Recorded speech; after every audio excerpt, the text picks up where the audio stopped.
Victor is a 7'2", 230-pound NBA prospect from France. He can play in the paint, shoot, dunk, block, and everything else.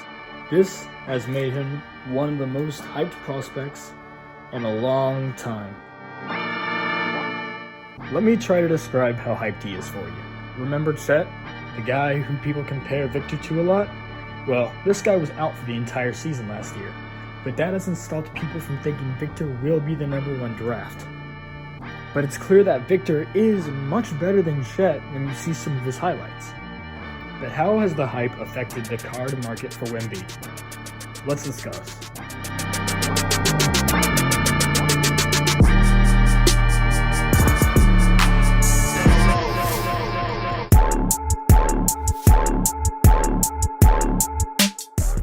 When Panini starts making Wemby cards, you can expect these cards to instantly become very popular and very expensive.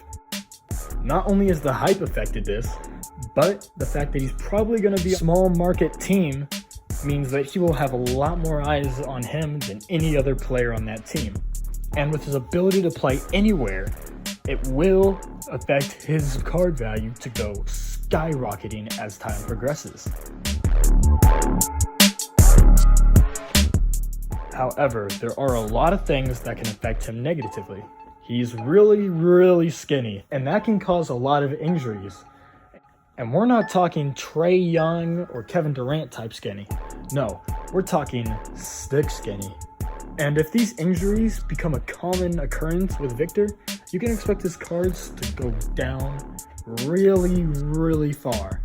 Another problem might be is, again, the hype. Hype is going to progressively begin to make his card rise in value the first bit into the season. Even though people are going to want this card, I would say not to invest in the card right away. You don't know how he's going to do, but his card is just going to continue to go up, and eventually it will crash. So far now, we have 2 obvious negatives and 2 obvious positives. However, there is a second player who I would believe would be the safer option.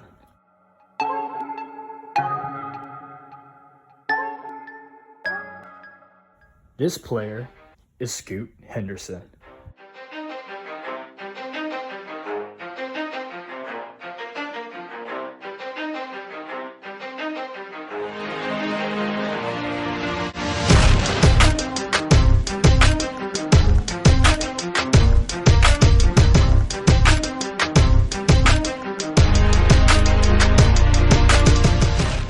Now, Scoot Henderson isn't massive like Victor, and he doesn't have the ability to play everywhere. Scoot is still a lethal player, and it's between him or Victor with who will be the first round pick. I believe Scoot will be drafted second, which means he won't be worth as much value as Victor, but considering how every other first round pick has done so far, excluding Paolo Banchero, I feel like the second round would be pretty good for him.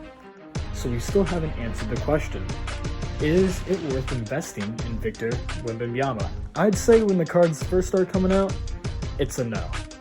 Many people will hate me for saying no, but with the hype, it's just too much, and it will cause the value of the card to skyrocket before it immediately declines when there's another hyped player. I would say wait a few months, see how he does, and invest a little bit. If the market goes down a little bit and you're still interested in him, invest. But that's just what I believe. Have a good day, everyone.